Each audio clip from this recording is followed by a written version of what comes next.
ಪಂಚಮಿ ವಿಶೇಷ. ಈ ಪ್ರದೇಶದಲ್ಲಿ ಜೀವಂತ ನಾಗರ ಹಾವುಗಳನ್ನ ಹಿಡಿದು ಏನ್ ಮಾಡ್ತಾರೆ ಗೊತ್ತಾ? ನಾವ್ ಹೇಳ್ತೀವಿ ಕೇಳಿ. ಹಾವುಗಳನ್ನ ಕಂಡ್ರೆ ನಮ್ಗೆಲ್ಲ ಭಯ. ಹಾವು ದೂರದಲ್ಲಿ ಕಂಡ್ರೆ ಸಾಕು ಓಡಿ ಹೋಗ್ತಿವೆ. ಆದ್ರೆ ಬಿಹಾರದಲ್ಲಿ ಜನರು ಹಾವುಗಳನ್ನ ಕಂಡ್ರೆ ಹೆದರೋಲ್ಲ, ಓಡಿಯೂ ಹೋಗಲ್ಲ. ಹಾವುಗಳನ್ನ ಕೈಯಲ್ಲಿ ಹಿಡಿದುಕೊಂಡು ಕುತ್ತಿಗೆಗೆ ಸುತ್ತಿಕೊಂಡು ದೇವರ ಜಾತ್ರೆಯ ಮೆರವಣಿಗೆ ಹೋಗ್ತಾರೆ. ಬಿಹಾರದಲ್ಲಿ ನಾಗರ ಪಂಚಮಿ ಹಬ್ಬ ನಡೆಯುತ್ತಿದ್ದು, ಮಿಥಿಲಿಯಾ ಪ್ರಾಂತ್ಯದಲ್ಲಿ ಹಬ್ಬದ ಪ್ರಯುಕ್ತ ಜನರು ಹಾವುಗಳನ್ನ ಕೈಯಿಂದ ಹಿಡಿದು ತಲೆ ಮೇಲೆ ಇಟ್ಟುಕೊಂಡು ಮೆರವಣಿಗೆ ಹೋಗ್ತಾರೆ. ಬೇಗುಸರಾಯ್, ಸಮಸ್ವಿಪುರ, ಸಹಸ್ರ, ಮುಜಫರಾಪುರ, ಕಾಗರಿಯಾ ಜಿಲ್ಲೆಯಲ್ಲಿ ಈ ವಿಶೇಷ ನಾಗ ಪಂಚಮಿಯ ಹಬ್ಬ ಆಚರಿಸಲಾಗುತ್ತದೆ.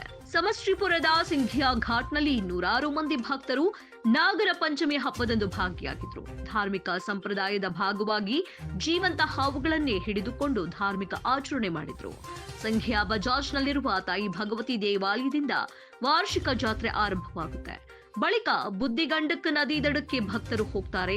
ಮಕ್ಕಳಿಂದ ಹಿಡಿದು ವೃದ್ಧರವರೆಗೆ ಎಲ್ಲವೂ ಹಾವುಗಳನ್ನ ಹಿಡಿದುಕೊಂಡು ಮೆರವಣಿಗೆ ಹೋಗ್ತಾರೆ. ಜನರು ಕುತ್ತಿಗೆಯ ಸುತ್ತ ಹಾವು ಇರುತ್ತೆ, ಇಲ್ಲವೇ ಕೈಯಲ್ಲಿ ಹಾವು ಇರುತ್ತೆ. ಕೆಲವರು ತಲೆಯ ಮೇಲೆ ಹಾವು ಇಟ್ಟುಕೊಂಡ್ರೆ ಇನ್ನು ಕೆಲವರು ಕೈಯ ಮೇಲೆ ಹಾವು ಹಿಡಿದುಕೊಂಡು ಮೆರವಣಿಗೆ ಹೋಗ್ತಾರೆ.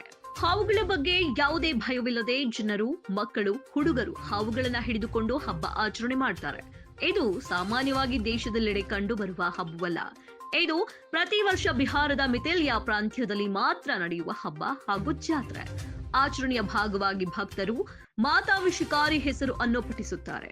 ಮಾತಾವಿಷಹಾರಿ ಸ್ಥಳೀಯ ನಾಗದೇವತೆ. ಇದಕ್ಕೆ ಪೂಜೆ, ಪ್ರಾರ್ಥನೆಯನ್ನ ಭಕ್ತರು ಸಲ್ಲಿಸುತ್ತಾರೆ. ಹೀಗೆ ಹಾವನ್ನ ಹಿಡಿದುಕೊಂಡು ಧಾರ್ಮಿಕ ವಿಧಿವಿಧಾನ, ಪೂಜೆ, ಪ್ರಾರ್ಥನೆ ಸಲ್ಲಿಸಿದ ಬಳಿಕ ಹಾವುಗಳನ್ನ ಮತ್ತೆ ಹತ್ತಿರದ ಅರಣ್ಯಕ್ಕೆ ಬಿಟ್ಟು